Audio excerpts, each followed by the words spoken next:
I'm Elise. Ooh, good Good job, job, Ella. Ella. Um, and I'm here with Rachel. We co-own Four Root Farm in East Haddam, Connecticut, and we do organic veg and cut flowers. And yeah, we're here to moderate this discussion about flower seed varieties. We were thinking that for the sake of time, instead of going around and doing intros, y'all can either introduce yourself in the chat or just when you want to jump in, you can say your name and where you're from. Um, so I'm gonna share my screen and we can get started.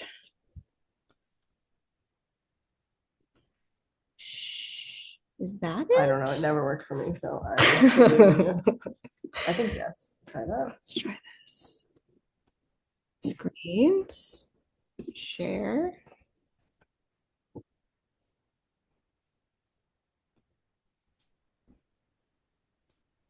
I think maybe you just click this over to make it. Oh, Yeah.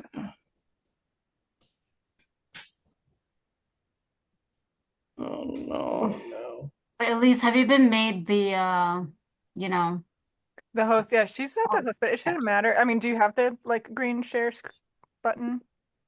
Is it? Yeah, but then it keeps prompting her to like change settings on her computer. Oh no. And then it said we had to reopen it. You could also send it to someone else and have Oh, them. there we go. Oh, Something's great. happening. Okay. Oh, Okay. Okay. This is Nice. great. Good You job. guys are all being very patient. All right. So, okay, here we go. All right. So, I thought we could start by just quickly going over what you all said you wanted to hear about or learn about. And I would love to hear if there are other things that aren't on this list that we can add in. So yeah, native flowers, spring and cool season flowers, summer fillers and foliage, bulbs and corms, varieties for overwintering. And then I thought we would add favorite places to source seeds from.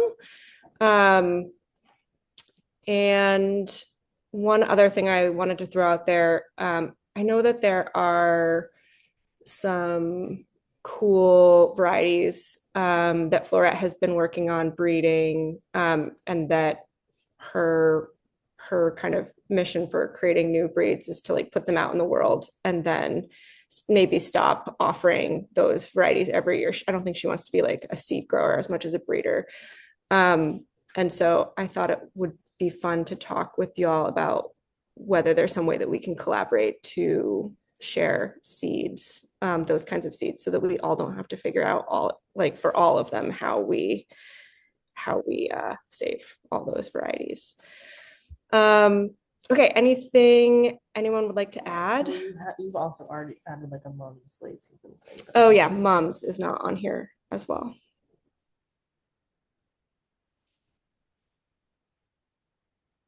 Okay, cool, cool, cool. Well, if you think of anything, let us know. Okay, native flowers. Uh,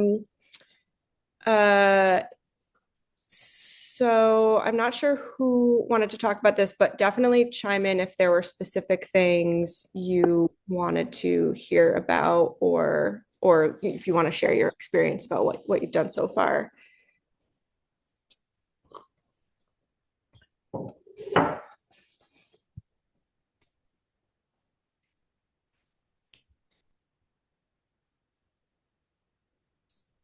Um,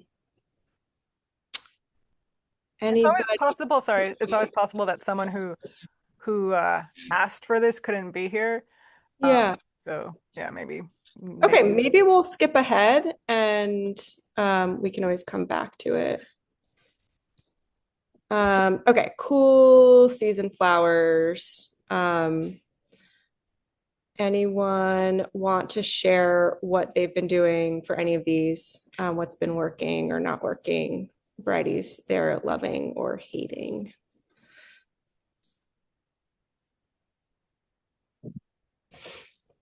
I will share that we have grown delphinium for the past few years. We've gotten it to perennialize. I think we've gotten like maybe 4 seasons out of one particularly stellar planting. Um, we had really good luck with the Cliveden series. And this sad thing is happening where more recently we've been having a disease come in and I can't seem to grow delphinium anymore. So I think it's on the chopping block for next year. But when it's good, it's really good. Um, I Hi, can you guys hear me okay? yes. Um, so I have a challenge with sweet peas. I mean, apparently it's easy for everybody else but me, to grow sweet peas, everybody says. So if anyone has some tips, I think also I'm under the impression that sweet peas, you're supposed to start them, you can start them super early, but I find that they don't do well until it's actually like, you know, I mean, if you grow them too early indoors, then they become spindly, even if, I don't know, I have challenges. I think the last time I had a little success, but I had planted those later in the season. So Hmm. if anyone has any, When do you typically start them? well, Or maybe when do you like to get them in the ground? so I start to, um, I start to I start the seeds in like February. And then I tried getting it into the ground like um late March, early April, but it didn't do as well as when then I had a second batch I tried later in April and that did a lot better. So Hmm. I don't know. I don't know what I'm doing. Oh, that's okay. It's not. Are you doing these inside, in a tunnel or out in the field? So the seeds I start inside and then I transfer it. Um, I do have a tunnel but I was just thinking they're cool loving plants. So I just would put them out. And maybe they're not so cool loving, you know. So the ones I planted and tried to put out in like March didn't do well, but the ones I tried to do in April did better. Hmm. Does anyone else grow sweet peas? No sweet pea people. Okay. Yeah, Um, we do a little bit. oh yeah. Um, I don't know if I have specific advice. I haven't had trouble with them. Trellising them is really important. Do, um, yeah, they have really short stems for me. Like I haven't stretched them in particular, so they're a little less versatile, but I tend to just use, I mean, they still have long enough stems, but I know there are ways of, stretching them out. I just haven't dedicated much Mm. effort to them. Yeah. I don't know. I'm trying to think about timing. Yeah, they do well for me when I get them out early.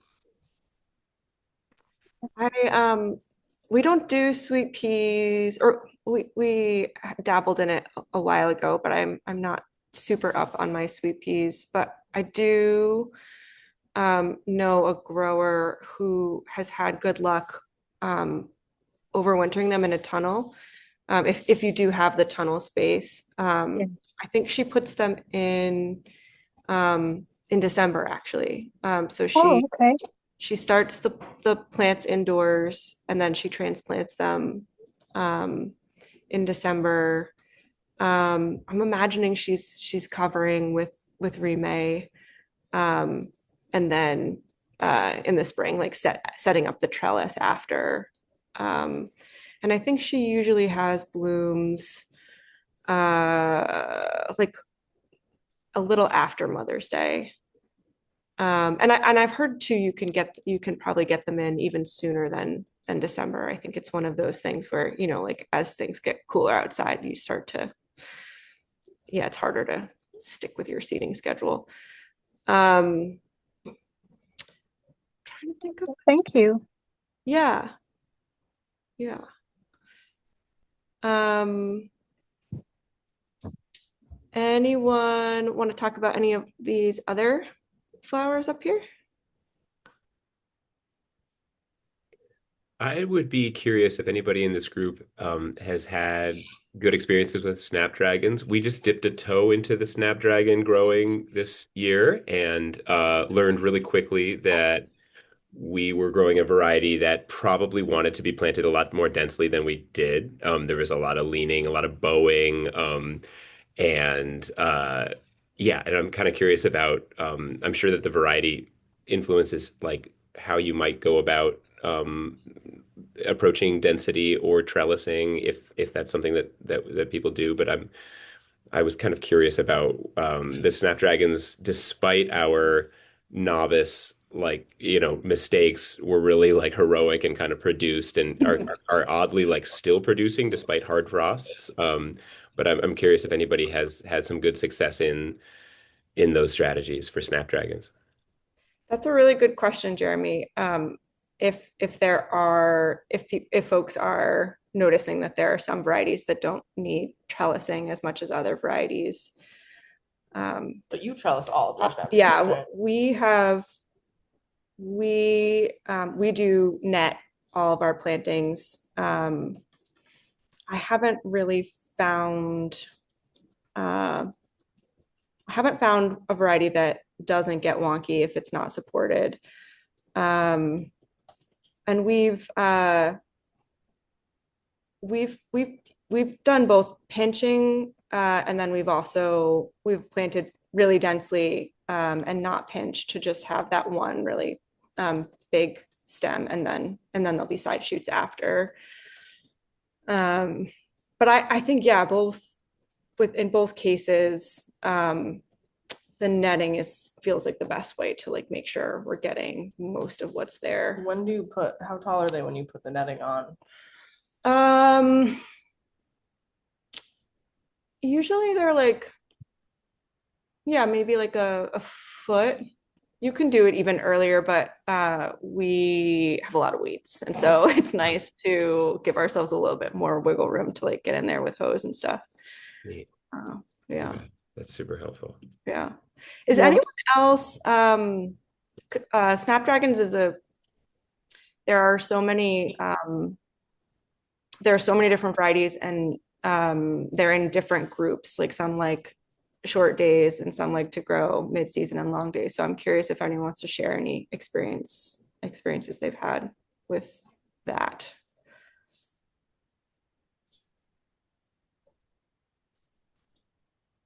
We've done all of the groups, I think, but I've done so many of them, I'm trying to remember. I think it's the Chantilly series that likes the earlier season. Yeah. We've found Madame Butterfly goes all season, so that's a Mhm. lot more versatile. We've done Potomac. I think that's also versatile, or is that an early season? I think it's versatile. And I do it more like main season. Yeah, I think so. And I think the Costa series was the earlier series also. But I know that when I go to the Johnny's website, it says whether it's group 1 or 2 or 3 or 4. And so I just follow that for their planting times. So I'll Yeah, always start with the groups 1 and 2, and then my successions are groups 3 and 4. nice. We've Yeah. also had really wonky, bendy stems this year in particular. So I don't know if it was from extreme wind. We net ours, but the takeaway for us was that maybe next year we're going to do double netting because we would start it at one level, and because we're doing successions, we have all different heights in the same row. Mm. I think we need to do 2 layers, and so as they're getting taller, hopefully that will keep them from bending in very weird positions. Yeah, they Yeah. really, it's pretty spectacular how crazy they can get. Like real good right angles we've seen. It's like, what am I supposed to do with that? But Well, Yeah. we've never taken the time to do it because flowers is just a small part of what we do. But I often think if I really needed all of, because we also net them, and I could imagine going through and just finding the ones that have slipped out of the right angle and tuck them in. If we did that every week, I think we would maybe get more straight stems. But the netting gives us maybe 75% straight stems, something like yeah. that. And I would say that for us, pinching them really does make a big difference. We don't get that one big early one, but it just the number of good stems that we got that we get when we pinch is a lot more. And the other thing I would say, oh, this is just a funny thing, but in case people are looking for little things to do with groups when they come through the farm, our farm is, we host a lot of educational experiences and kids come through, and often I'm looking for what people can taste, and sometimes there's not so much. And when it's a more challenging moment for giving people something to eat, we do snapdragon manicures. So just putting that in case you're looking for a little activity to do with people on the farm. You just, take a blossom off and poke one on each finger, and kids go bananas for it. I love that. That's really cute. It's really helpful. I have a question about blooming with snapdragons. Does anyone have a problem where you're not getting more than either 2 or 4 flowers blooming on the stem before they just kind of I'm wondering if it's pollinations going on and they're just going to set seed before the next row of flowers below them opens. So I'm not getting like a long stem of open flowers. I'm not sure if this is the same thing that's happening, but um, sometimes I'll have, yeah, like it'll be like a shorter cluster. And sometimes I'll have a thing that happens where the spaces between where the flowers happen on the stalk get like kind of weird. Like some are too big and some are too small. And I was told that, especially for tunnel snaps, consistent watering is really important. That they get kind of weird in terms of their spike and their spacing between flowers. If they're getting, either too little or too much, or even just like inconsistent amounts. So you might try that. Okay, thank you. Yeah. This is my first year growing. And I feel like, growing snaps. So I think I did spacing pretty well, which helped. I think, Jeremy, to your point, I think you mentioned this, that I think it did help them grow vertically together since I did kind of pack them in pretty tightly. I didn't net mine though, because I'm notoriously awful at netting every single thing.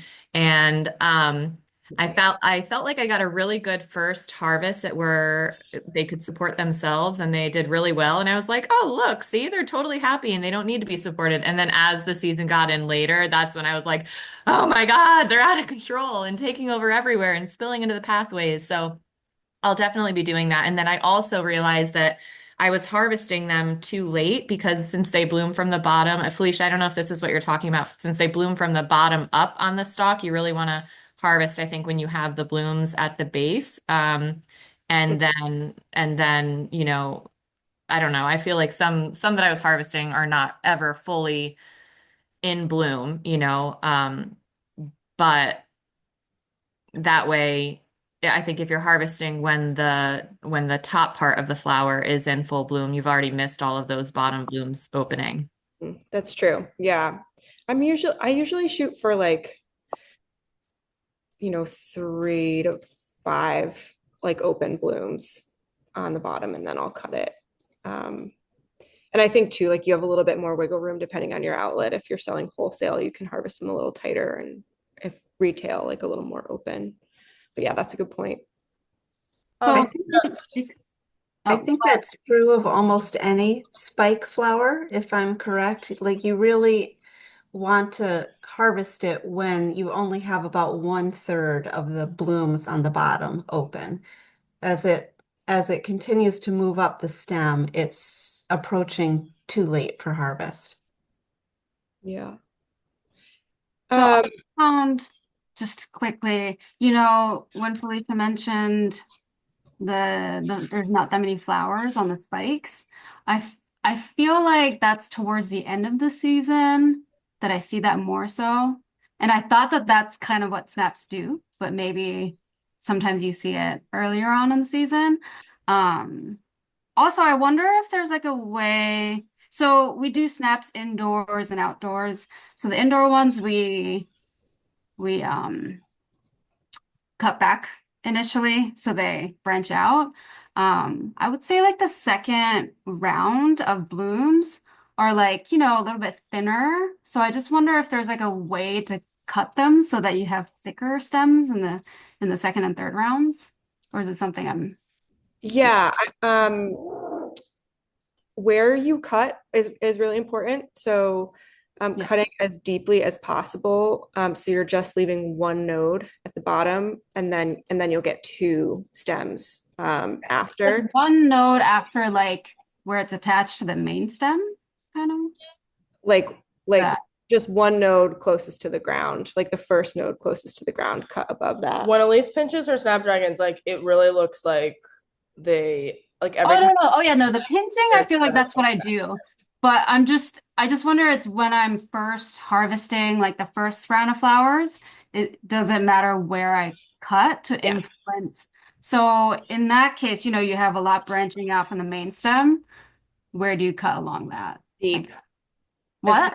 you cut Oh, deep as you can go. like next to the main stem, or do you leave I maybe? go all the way down. Yeah.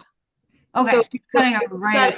your first bloom is ready and you want to cut it, you cut like basically to the ground. You want to leave like just one node at the bottom. Um, and, Okay. and then you'll get two stems that come up from there. And then like you just keep cutting as low as you can. Okay. I think I understand you. So if there's one main stem and there's a bunch of, multiple stems coming out of that main stem, you're cutting it down to that first node from where it attaches to the main stem. Is that right? Yeah, I'm cutting it all the way down. Like if I have like a really nice, beautiful, big, vigorous stem and there's like a lot of action down at the bottom, I don't leave any of that Okay. because if I cut Okay. there, it's gonna give No, me, I never even really thought about that, but that's good to know. yeah, yeah. They're and that will make them you'll get a thicker stem Okay. you get your regrowth. Yeah. Um and I think we should probably move on. Anyone really quickly have any burning things about these other flowers in spring or cool season ones? I'll just jump in quickly to say that I grew Black Knight Scabiosa for the first time this year and was so obsessed with it. I thought it was like the prettiest thing ever. And then even as all the petals kind of fell off, if I had missed harvesting, it was still really pretty in arrangements without any of the like dark petals. Just that center part before it goes to seed was so interesting in arrangements. But I grew a white version as well, and now I'm forgetting the name of it. I was trying to just find it. Is it Snow Um, Maiden? no, Fama White. Fama. Okay. Yeah, and I was so disappointed in that. I felt like it was like, I don't know, it looks so beautiful on all the Johnny's pictures, but my petals almost looked like brown as they were blooming. I don't know if anyone else has grown that variety, but I have been so disappointed in so many of like the bright white flowers I've tried to grow. I feel like it's like the most requested color I have for people who want to buy um in like straight bunches, and at the same time it's like not it's not like sellable for me. I don't know if I'm doing something wrong or if that's just like what the really light varieties are prone to, but yeah, it just looked like old, even as it was but I'm also growing out like completely outside. I'm like, maybe it was just like too much of a wet season toward the end. I really don't know. Whites are really susceptible to showing damage, whether it's like rain damage or insect damage. They're just trickier because you can see it on the petals.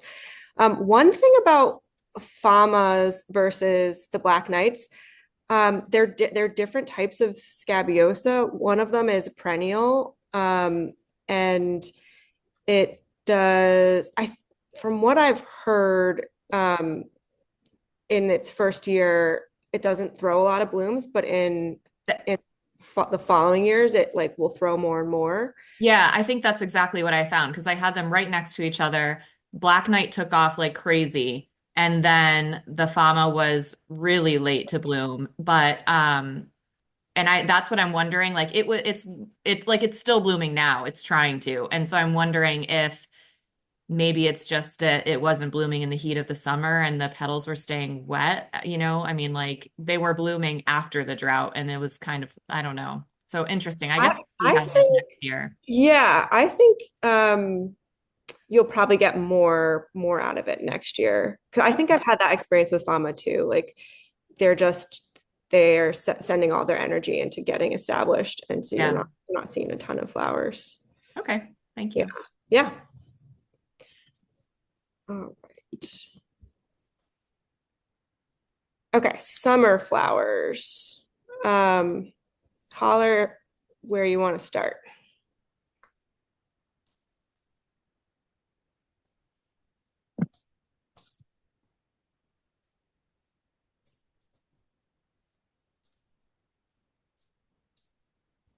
I'm obsessed with Celosia. Does anyone want to talk about what they're loving for Celosia? I can jump in again. I grew the shimmer celosia this year, which is Mm. bag, and that was so gorgeous. I mean, it was so full of pollinators. It was really like a pollinator magnet and just really beautiful in all the arrangements. It has like a really pretty pink. It had a bright coral, had a lime green, and then it had this like dusky white kind of thing, like a lightish beige. But I felt like that mix was really gorgeous, and did really well for me. That's a Johnny's original situation, right? Yep. Cool. Nice. They're doing such good breeding work. Yeah, I Uh, saved a bunch of seeds from them, but I'll see what happens. yeah. I don't know if they'll be true or not, but I was obsessed. Although I did put my first harvest in the cooler and made a totally rookie mistake. I was so excited to put them in, and then I went to go grab them, and they were like all brown and withered. And Mm, when I learned they don't like to be in the cooler. yeah, we have put them in our cooler once they're like if it's just going to be like a day or two, our cooler is usually like around 38 and they've been okay. But when I'm thinking about it, I try to stick them on the warm side. Because they'll last. They're kind of a long lasting cut. So yeah, if you want to hang on to them for a little bit, keeping them at a warmer temperature is a good idea. Yeah, it might have just been too cold in my cooler. I don't know, but they were definitely withered and unhappy. Oh, But they lasted really well. I would just leave them on the counter, and they were great for like a few days, even before I would put them in arrangements and lasted like outlived every other flower after I had them in arrangements like for yeah. my house and stuff too. They were really long lasting in arrangements. I was really impressed with them.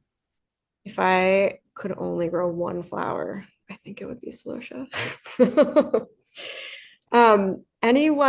So rose gold is one of the Floret original varieties, and I have really enjoyed growing that one. Like kind of really unusual color, and like a pretty good consistent habit. Um, and that is one of the ones where we're trying to save seed because it's not always possible to buy it. Um, yeah, and my fantasy is that if we're all trying to save seed, that we can help each other out if we ever miss a year where we're saving seed. Um, I've seen Pelosia seed before, and they came true really well. But I was curious if it crosses. Are you thinking about that at all, Elise? it will cross. My example, it And worked out, but yeah, yeah, I think if you really want it true, um, you do need to isolate it. I don't, off the top of my head, I'm not sure like how much distance they actually need. But I know that Floret throws insect netting over their planting, hoops it and throws netting over, and then they throw in flies for pollinators because you also need to make sure it's pollinated for seed production. I haven't found so we've been saving Celosia seed for years, and it does move around. But um, I generally like where it's headed. I haven't had any. Yeah, like there might be a few plants where I'm like, I'm not wild about this. But it would be really cool to get a little bit more serious, getting those isolations set up so that we could save it true to seed. It's been on my list to figure out, but I haven't gotten there yet. What about Cosmos for y'all? Although if there's another Celosia comment, by all means. I've got kind of a love-hate with cosmos. I love them in bouquets. They're easy to grow. But a few years ago, for some reason, I decided I was over them. I don't know why. So I didn't plant any. And then I really missed them. So the next year, I went like all out, planted all these different varieties. I think the issue for me is that my property is not very big and I'm surrounded by trees on the border outside of my property that I have no control over. So I have too much shade in my yard. And so they get too scraggly, like they want more sun. And I can't offer them that. I wish I could. So then they get scraggly and kind of weak. But I think that when they're happy, they're a beautiful area addition to bouquets, and they are easy to grow. So I do like that element of it. They can become a little overwhelming, I think, in terms of harvest. When you have a lot of them, at least it has been overwhelming for me. They are, they are, I think, top of the list for annoying to harvest flowers. Yeah, yeah, they are. So, so I'm trying them again next year, but I'm scaling back. Nice. Yeah. Make them earn their place back. Yes, exactly. I there is a variety that grows like thicker, sturdier stems for me. I can't think of the Latin name, but the afternoon series. They don't throw as many blooms, which could be a good thing because, Right. Easier to harvest. keep up with them. But the stems are usually thicker and sturdier. The flowers are bigger. They aren't double. So they're not the flashiest of cosmos, but I have really enjoyed growing those and have found them to be really reliable. Yeah, we do afternoon white, and then I think there is like a red one that we haven't tried yet, but are curious about. Okay, great. Thank you. Yeah. We've been using Tango Cosmos through Fedco, mostly as like a dyeing, like a natural dye source. And I've been, they look very different from Cosmos that I traditionally engage with, and really deep orange, really lovely petals. We cannot stop. Like maybe 3 to 4 times a week, we're plucking every blossom from every plant, and it's like mushrooms growing after rain. It's like they just immediately appear back and tirelessly for like 6 weeks straight. So if that's ever an interest of anybody, like they seem to thrive in these Connecticut summers. And we plant them early, and they just kind of take off from like the late June onwards. Nice. I know the color, yeah, they're like electric. They're like Oh, really? really, really pretty. Yeah.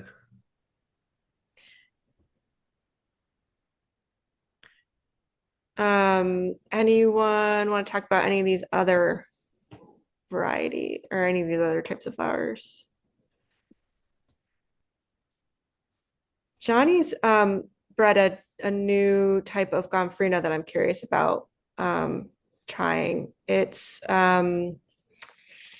there are two kinds of gomphrena that we grow. One is kind of bushier, branchier, and the other just sends up like single stems at a time.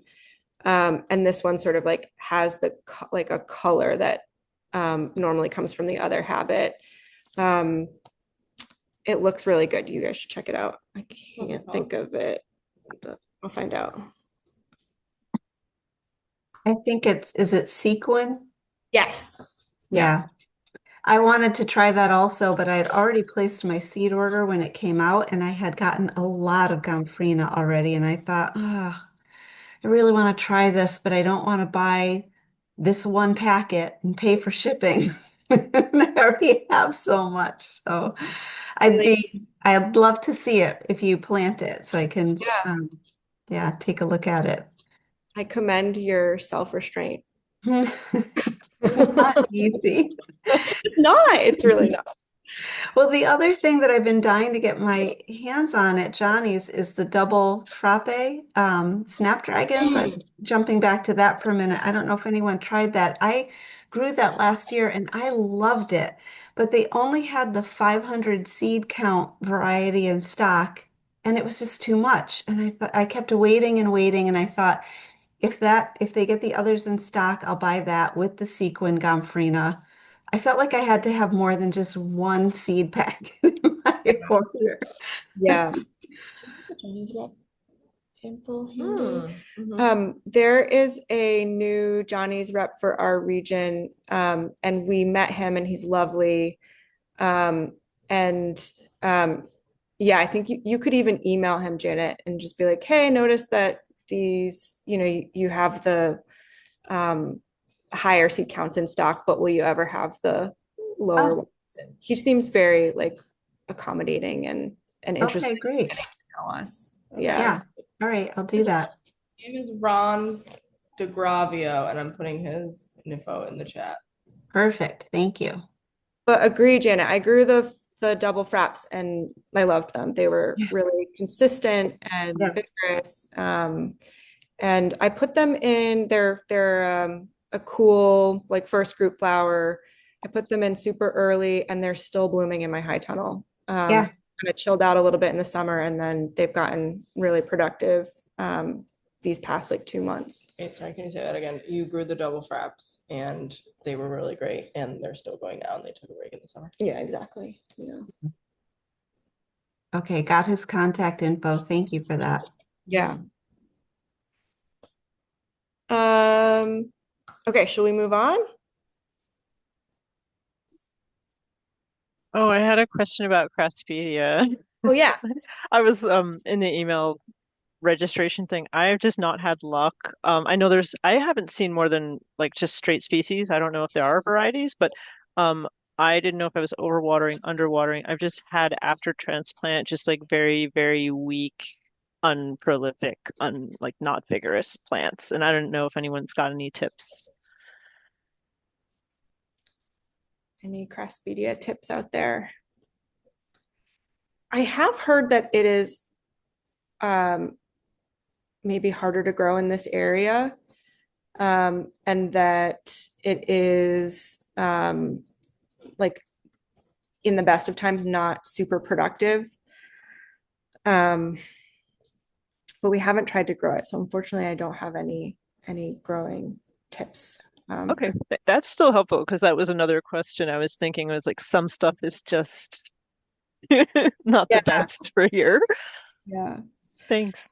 I do love going to the Johnny's website, and in their resources page, they have growing guides for a lot of the flowers they sell. I don't know if they sell this one, but um, there might be some like interesting tidbits you can glean if they do have a guide.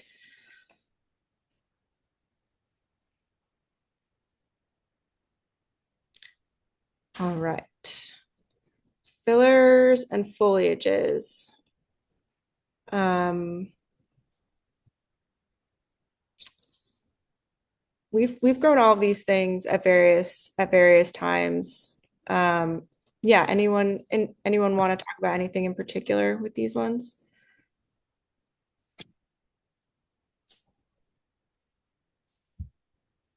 I have a question about filler, and this goes back to native plants actually a little bit, but it's relevant here. Um, Talked to some people. I think Kristen at Muddy Feet recommended wild aster for filler, and then we also kind of tested out using a little bit of goldenrod for filler, but those are typically like fall blooming and pretty short lived.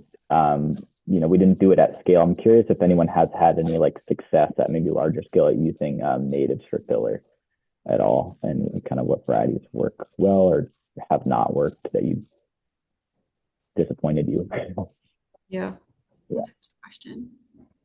I really like Joe Pyeweed for a filler.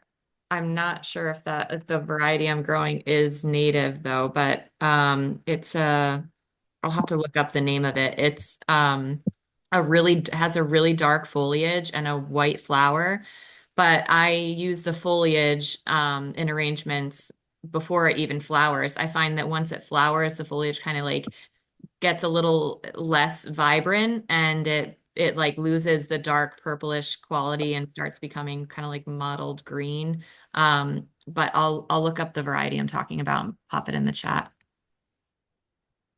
Thank you, Sarah. I've liked using goldenrod foliage a lot before it blooms out.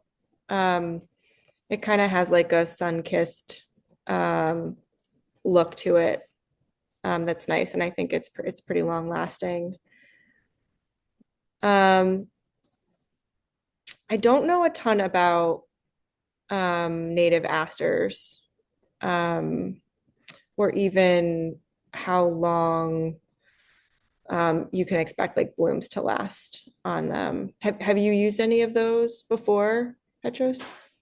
Well, we have them in our hedgerows, I would say, or just also just kind of like around, and might be planting more potentially. And so as we kind of like look at varieties to plant and kind of the hedgerow expansion, I'm trying to look for like multiple use cases for these, which is why I'm like, so no, but that's kind of why I'm asking to see, if we can get, help local pollinators and then also kind of have a couple other use cases for it. So, Yeah. but I asked at Muddy Feet, and Kristen said that she's kind of in passing used the wild aster before, but I didn't ask more about it. Yeah. I think there's Nancy DeBrule who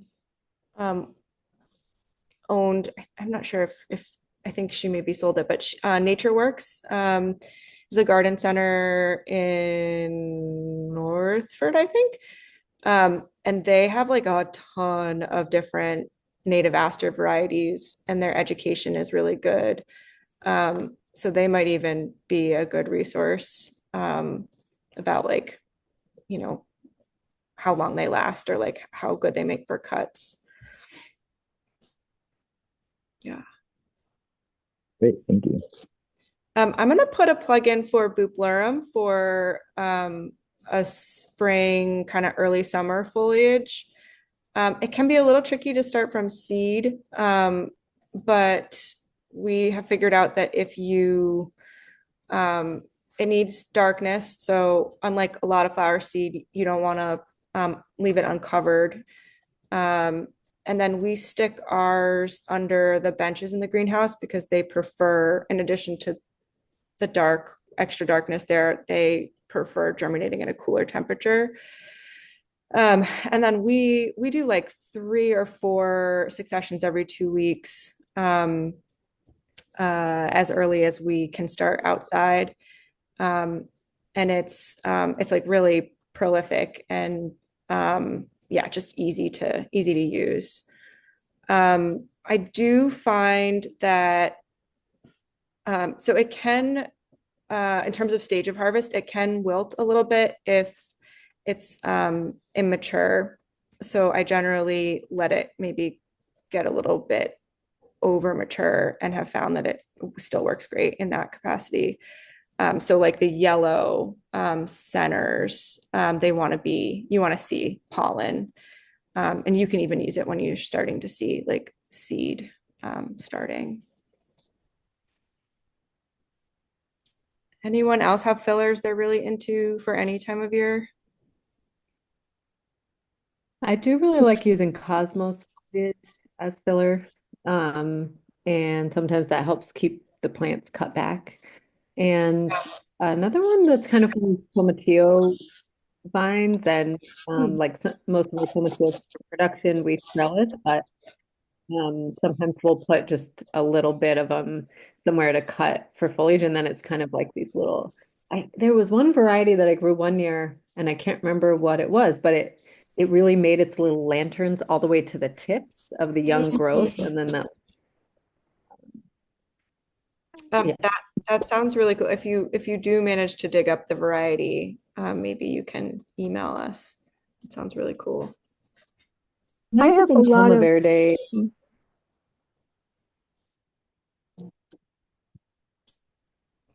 Go ahead. I mean, I'm sorry, somebody was talking. It was me, but I was done. Go ahead.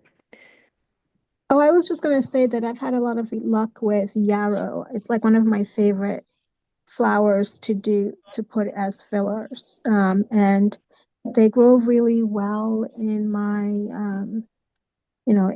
on my farm. So yarrow works, and they're very, you can get so many varieties. I I tend to I'm not really good about keeping all the different varieties, but yarrow is something to consider for a filler.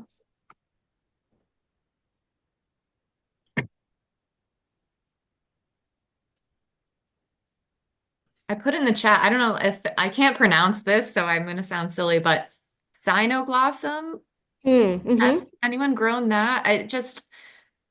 I think the blue would be really pretty as like a pop of color, but I have never grown it and I I've don't. grown it. I've grown the blue and pink.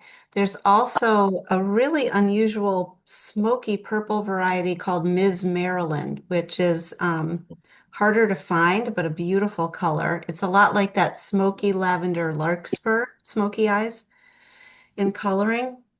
Um, in my experience, they self-seed a lot, so and they're fairly easy to grow. They are a wonderful filler. For some reason this year, I had a lot of difficulty with them wilting, and I haven't had that problem in the past. I found, I'm not sure what it was, but they do make a wonderful filler, and I haven't always had an issue with wilting. They do want to be harvested early in the morning, like in the cool of the day. They do get wilty in heat, but even when I was doing that this year, they would still often crash, especially if I brought them to the farmer's market and they were sitting outside and it got warm, they would just like keel over. So I don't know if anyone else has tips for how to avoid that. But when they are happy, they really are a beautiful filler. And I did find that the ones that grew really thick, like the center stems that were thicker, they were much more wilt prone. The smaller shoots that came off the side seemed to be a little hardier. That was, again, just my experience this year. Didn't have that kind of wilt problem in prior years. So it could have been something that I Right. was doing. Do you have to support those with netting? I didn't. Okay. They can get kind of bendy, but it's part of their charm. They don't You can net them, but I find them difficult to harvest when they're netted. Okay. I'd prefer not to since I'm bad at it anyway. So Um, Janet, a flower farmer who's been flower farming for a million years shared a tip with me a while ago about harvesting into hot water, like things that are a little bit wilt prone. Have you tried that for this I afternoon? I did try that. I did try boiling water with them. That helped a little bit. They would still crash if they were at the farmer's market, though. Mm.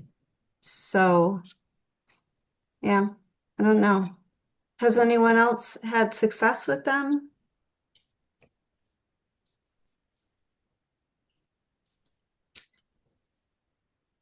Have you grown them, Elise? I grew them some years ago, and then I stopped growing them because I was having trouble keeping up with harvest. I felt like I was always Yeah, like, they're another one of those like hyper productive they are. crops. They Um, are. but I think I had seen some bunches that you brought to the collective of that unusual color, and it made me want to try to grow them again. Yeah, it's really beautiful. Yeah. I also found the pink is more common than that purpley color, and the pink was hardier than the blue was. I had more problems with the blue wilting than the pink. Mm. Interesting. Yeah, but the blue was a little more prolific and grew taller. Mm. So there were like pros and cons to each variety. Yeah. Anyone doing eucalyptus or have anything they want to share about that?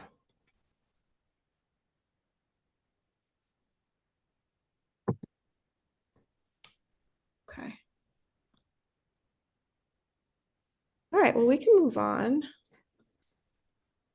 Let's see. Okay. Dahlias and ranunculus. Dun dun dun. Um, yeah, I feel like because there's so many, it would be helpful to hear what what you're looking for or um yeah, what your experience has been. I might have to excuse myself from the conversation on dahlias because I've lost all of like at least half of mine for the second year in a row, and it's Oh, devastating. It's like so I'm still so sad about it. I like look out my kitchen window at where I grew them and I'm just a little weepy still. It's really tough. what happened, Sarah? Just rodent damage. It's like it's so hard because I'm so small and it's such an investment to be like, to make that investment and then twice. And last year when this happened was like the bottom line where I told my husband, I was like, I'm getting barn cats or farm cats. Like I can't do this anymore. The rodent problem is crazy because I grow right next to a chicken coop basically. And so Mm. we have voles, moles, rats. I mean, the moles aren't really eating them, but I don't think, but the rats, we have short-tailed shrews, um, just like field mice. It's just insane. And everything has a field day, I think. So I don't really know what to do. And I don't know if anyone has that issue or what to do about it, but like my cats are killing rodents and leaving them all over for me. And then I still was digging up like tubers that it was just terrible. Mm. That sounds really frustrating. I wonder, I don't know what you're doing in terms of scale, but I wonder if you could do like try grow bags um, and do them above ground and maybe like I know they'd be harder to water, but maybe you can set up some orchard uh, irrigation. Um, yeah, it does sound like you've like the perfect storm of rodent pests for like that location. Yeah, and I built 8 4x8 raised beds with hardware cloth underneath of them for growing tulips. And because I was having the same problem with tulips and can't on obviously at this scale, I mean at any scale really be able to like, put the tulips in wire you know, boxes or whatever. But I'm wondering if I almost need to do that and just like build a whole row of like hardware cloth and raised beds to plant the dahlias in kind of thing. I don't Yeah. know. Because Another you can still thing go that, through it, but then the tubers itself would be protected. yeah, we bought these mesh bags that we planted we got woody perennials that were pretty tiny in like quart containers. And we do have rodent pressure, and I was really like it's such a big investment, and I was nervous about losing them. And those worked well. And I wonder if there's like a size big enough that might help, but it would be tricky to figure out how to get it situated in there so that it can expand in there. Yeah, that's exactly what I've been trying to figure out because I'm like, they just expand so much that I just don't know how I would even go about doing that, you know. I wonder if if you like, so if you can get a bag big enough, because you probably want a pretty big bag, and if you fill that with soil and then plant the tuber in that and then dig a hole and then plant that whole unit in the ground, uh, maybe that is worth a shot. Maybe just like do a couple and see, so you're not uh, throwing too much into it. But yeah, we we ask ourselves all the time, like, why our cats can't kill more mice for us. We have a lot of extra tubers, so we should talk after, in case you want any of our varieties, to get your stock back up there.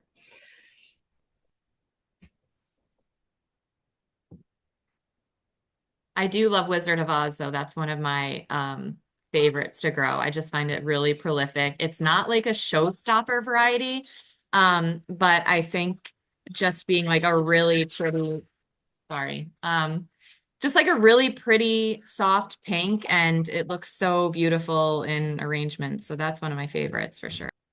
Mm. We tend to grow more of the ball types, and the like smaller decoratives, just because we found that they seem to throw a lot more stems than the like bigger varieties in the dinner plates. Um, and this year we tried it's called Lights Out. This I think is a decorative. It's like kind of a burgundy chocolatey color. And it was super productive. Like those plants like bloom their heads off. So if you need a dark colored dahlia, highly recommend.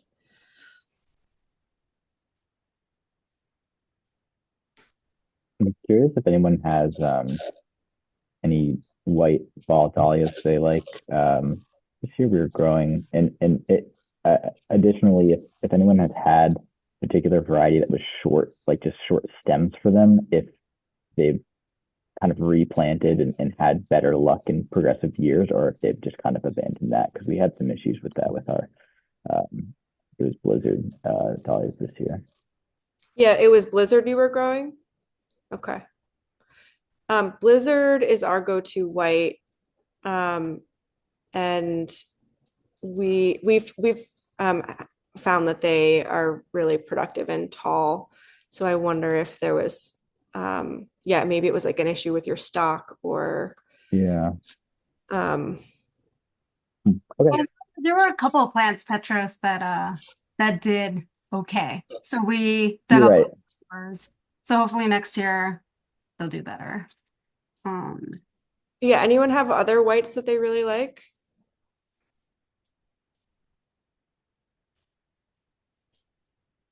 Yeah. I'll just mention Elise. Yeah. This year and Petros chime in because I can't remember all the varieties. But Kaylin's Joy and Isabel did really well. What was the other one? I know I have a list somewhere, but anyway, those I have a lot of. So if anyone wants some, I'm totally happy to trade or give them to you or whatever. So I would take some Isabel Yoko. Yeah. Who Me was really good this year. So we have a Yeah. ton of those as well. Um, they're super tall, super sturdy. Um, I don't think they're dinner plate, but they're fairly large. Question mark. Mm. And there's one more that I just can't. Cornell bronze. I think we had a decent Oh, yeah, I amount have of. quite a fair amount of Cornell bronze as well. Yeah. So if anyone wants those too, Sarah, I'm happy to share them. So Thank you. I actually ordered Bronze like late in the season when Bluestone Perennials was having a big sale. And then I completely forgot about them and left them outside. And when I went to go pick them up, they were all mush. So I did, okay, yeah, well, I have intended to brew backup. those. Thank you. I really like Valley Rust Bucket and um, Doodlebug are another two that I really like.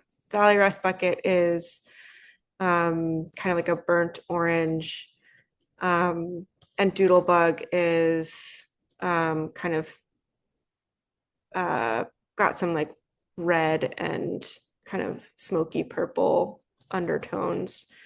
Um, and yeah, both of them um, throw a ton of blooms, and also really good tuber producers too. Yeah.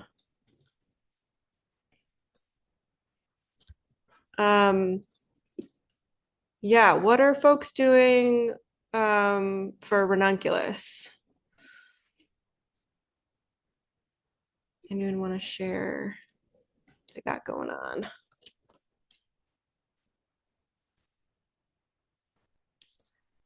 I don't have a high tunnel, so everything I do is field grown, and therefore I haven't overwintered them. So this past season was the first time I really had success planting ranunculus early spring and had some decent blooms. So that was fun. And riding on the coattails of that success, I'm trying to grow more of them this coming season. So we'll see how that goes. Exciting. Yeah.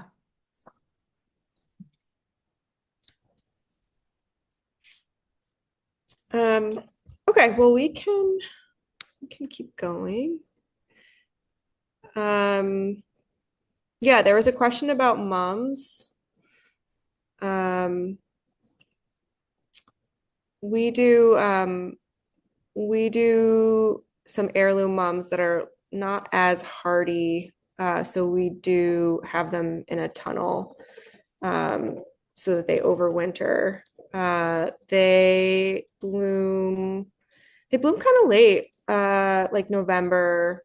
Um, yeah, usually they're starting in November, and that is a risk because, yeah, sometimes you've got hard frost at that point, and they're so tall at that point that it can be a little bit tricky to protect them.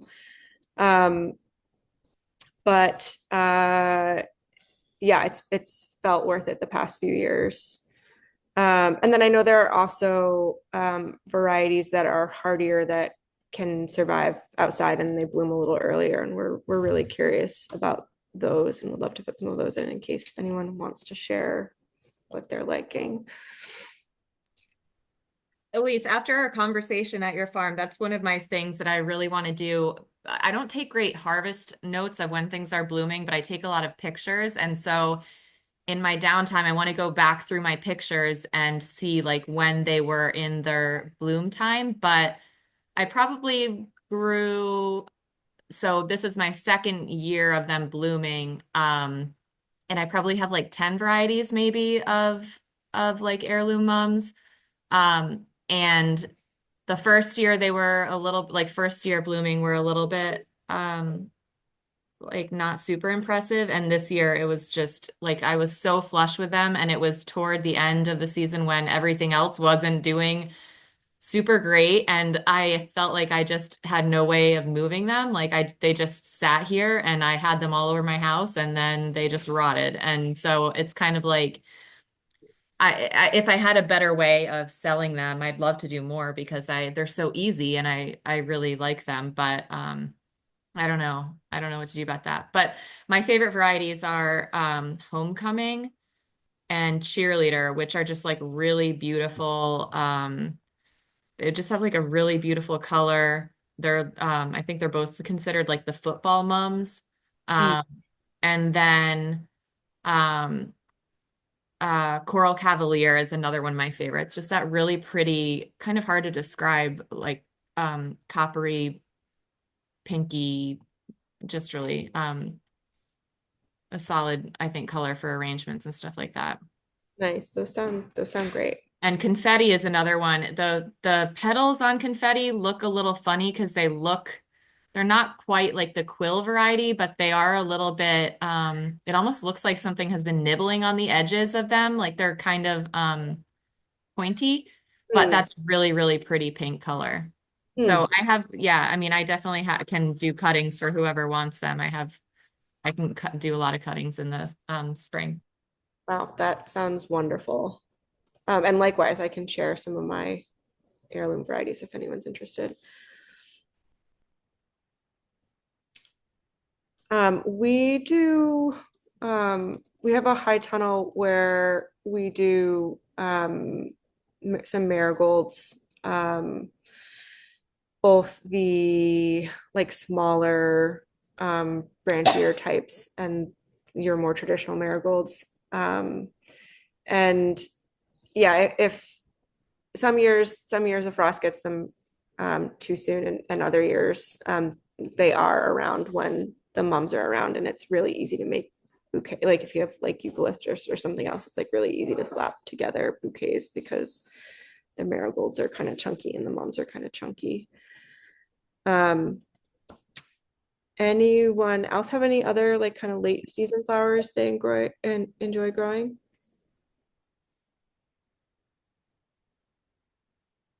All right, we'll keep going. Okay, anyone doing any overwintering? Okay, cool. Yeah, Janet, what are you doing? We're overwintering some foxglove. We have Orlea. Orlea Mm. overwinters beautifully. It kind of goes nuts and it's very hardy. Um, Nigella. And I'm experimenting this year with overwintering some Lysianthus. It still looked very healthy at the end of the season. So I'm still buying plugs for next year because I don't want to bank on these doing well, but I'm going to give it a try. And I've mulched many layers over my eucalyptus and covered that, and I'm hoping that survives the winter. I tried that last year. I lost almost all of them, but one plant survived, and it was just so big and beautiful. Yeah. So I'm doing a different variety this year, and I want to see if that can make it. This year I'm doing the Parvula. I was just gonna say that I've had better luck with that one. It does seem to Okay. tolerate the cold better than the other ones. And Okay. it's a little lower growing too, which I think helps Yeah. with that. Janet, are the Orlias that you overwinter, do those end up being taller plants than your spring grown ones? They do. Yes. I almost never plant Orlea anymore. I find for whatever reason it self-seeds so prolifically Hmm. um, that it just, like I said, goes crazy. I have it growing, um, just naturally sown in an entire row, and that row is packed. And I don't even thin it out. I figured this is what it does in nature. I didn't do this. And if this is what it does in nature, I'm going to let it be. And so that's what I did last year. And I mean, it was so dense that, like, I'm talking less than 2 inch spacing. These plants, you couldn't even see the ground. And it worked beautifully, and they still got tall and lovely. So, Love um, that. That's great. yeah, yeah, To try that one. I grew it yeah. years ago, um, spring planted, and it never got very tall, and so I sort of wrote it off. So maybe I'll give it another shot. Yeah. If you fall plant that, it'll get tall, and it is very winter hardy. Awesome. Bells of Ireland, I didn't even realize I could overwinter. I let it go to seed and saved all the seeds and then ripped it all out. But So I'm curious if people have had success overwintering that. That was one that I grew from seed for this year. And I was honestly really upset with me because again, I didn't support them with netting and they got all floppy and hard to use. And I don't know. And they were late too. Like I felt like by the time that they were actually usable, it was really late in the season. So I'll take tips on those though. I really do love them. Although I did not realize they were so spiky. Oh yeah, they are deceptively spiky. Yeah. And also I didn't realize that they smelled so good. Like they really have a beautiful fragrance. I had Yeah, no idea because the store ones don't smell like that at all. it's true. Yeah, that's true. We plant bells of Ireland in a high tunnel, usually beginning of November. We plant them from plugs. We grow them in soil blocks. Um, I've also done field planted bells of Ireland over winter. And those have worked out well too. I think I put them in earlier to give them more time to get established. And outside, I threw a couple layers of reме over them. And inside, I'll throw frost cloth if it's going to be like under 20 degrees. Um, I think you can also direct seed. You can also just kind of scatter seeds, and that also works. Yeah, I've had good luck with that. Yeah, they've kind of like the Orlea, like been really chonky and sturdy when they're overwintered.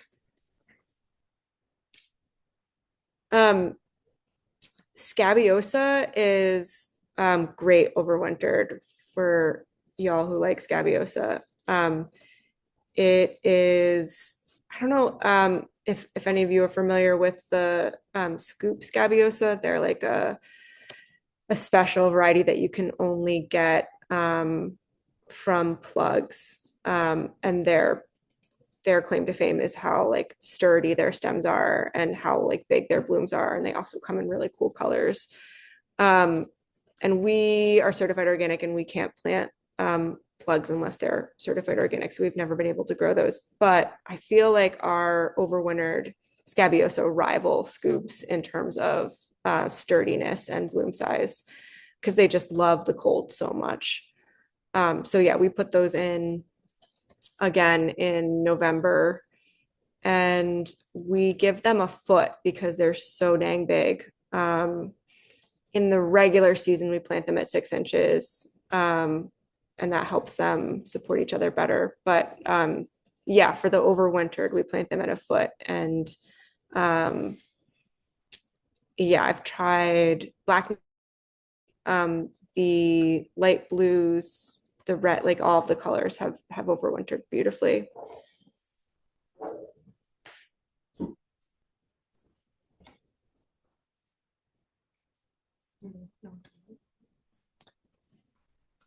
Yeah. Okay.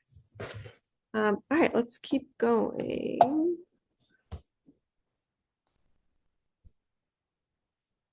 Yeah, okay. I think we've gotten through all of the flowers that we were planning on talking about. Is there anything else anyone wants to chime in about?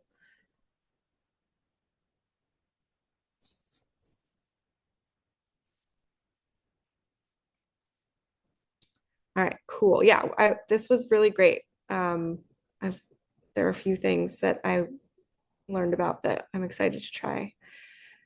All right. Anyone want to share seed source places that they're into? I can start by talking about Uprising, Select, and Wild Garden Seeds. They're smaller seed companies. Uprising and Wild Garden, I think, are Pacific Northwest. They have a lot of they have like a lot of variety selection, and I found the quality of them to be great. And then Select Seeds is local, and they have a huge variety of different flowers. So I always check those ones out. Also, both Uprising and Wild Garden are also organic. Yes, right? Uprising and Wild Garden are certified organic. I've had good luck with a small company called Redemption Seeds. Nice. Yeah, they've been good. But I'm looking at, what was it? Wild Garden? Yeah, Wild Garden. Wild Garden Seed. Oh yeah, I have been there. I think it's Frank Morton who's a very prolific and talented breeder. I think it's his place. There's also, just looking it up, Rare Seeds. They have some interesting varieties. Cool.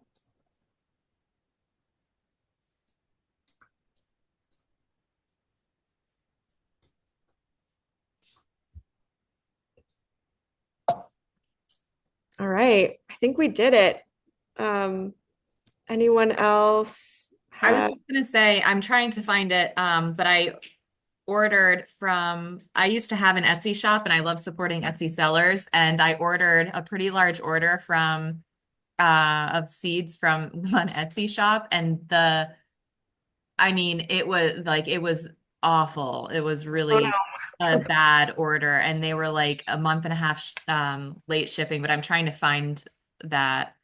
Um, I'll drop it in the chat, but I think that that's why like learned a lesson where I'm like, probably not a great thing to, um, I don't know. Like, Yeah. I think for myself, I'll just stick with the Yeah. bigger, well-known names because that was kind of a gamble, and I love the idea of supporting that, but in practice, I felt like it was not the best decision.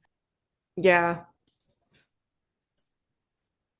I have panic purchased a seed that I couldn't find anywhere else from Etsy. Sometimes it works out, and yeah, sometimes it doesn't.